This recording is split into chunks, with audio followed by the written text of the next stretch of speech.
Imagine it's the year 2004. This is Phil. Phil's looking to release a book and set up a blog. He's sure that it'd be successful, but he's only worried about one thing. He doesn't know how to ensure that his book reaches the right target audience who could enjoy his book. During that period of time, however, there were only a few forms of advertisement available, like print ads, billboards, radio, direct mail, direct sales, and the television. All of these options were pretty expensive. Their effectiveness couldn't be accurately determined, and they didn't let him advertise his content to the appropriate audience. Phil's book would never find the audience it deserved. Now, let's have a look at the same scenario in the present day. Alongside traditional forms of advertising, Phil would have access to digital marketing, a form of marketing that's a lot more lucrative, inexpensive, and configurable.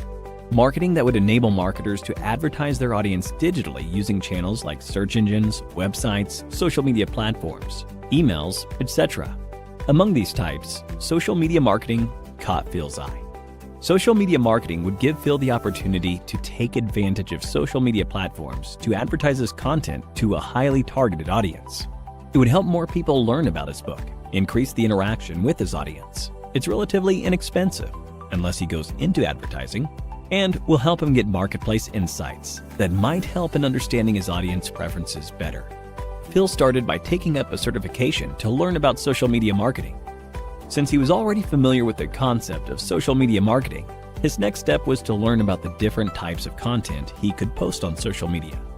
Some of the most common forms of content that Phil could post would be images, text posts, polls, and videos.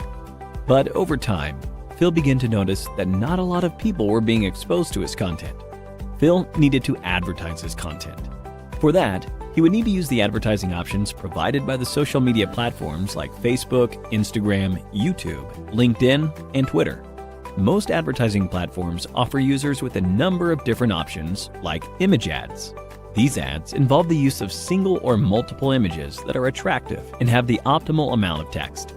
They also have a call to action that encourages user interaction. Phil could use images from his book, advertise websites that sell his book, and more. Then there are text and post ads. These ads could advertise posts or excerpts from Phil's blog or his book, further garnering interest from an interesting audience. He could also use video ads. Phil could use video ads that feature favorable reviews and customer testimonials to advertise his books. Phil could also use lead ads, through which he could collect information from users who are interested in a weekly newsletter or regular updates from his blog.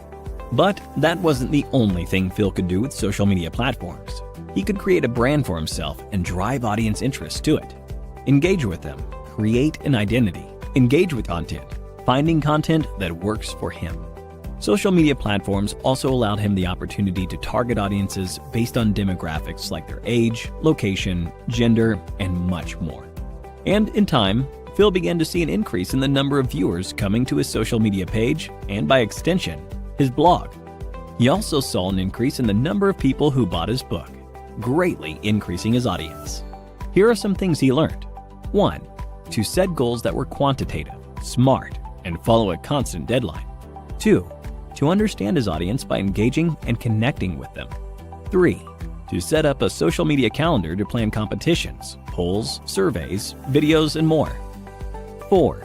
Using tools like BuzzSumo, IFTTT, Buffer, and more for lead generation, creating email lists, setting buyer personas, and more. 5. To perform visual storytelling with the help of images and videos. But how did Phil get so good at social media marketing? Before we find the answer to that question, let's have a look at a quiz. What can you do with social media marketing? A. Create a brand for yourself. B. Engage with an audience. C. Target users based on demographics. D. All of the above. Choose the right answer and have a chance to win an Amazon voucher. Now back to our question. How did Phil get so good at social media marketing? Phil had taken up Simplilearn's digital marketing course. It was thanks to this course that Phil had the skills and training to get good at social media marketing. And now, you can too, by clicking on the top right corner. And with that, we've given you an introduction to all the major concepts of social media marketing. We hope you enjoyed this video. If you did, a thumbs up would be really appreciated. Here's your reminder to subscribe to our channel and to click on the bell icon for more on the latest technologies and trends. Thank you for watching, and stay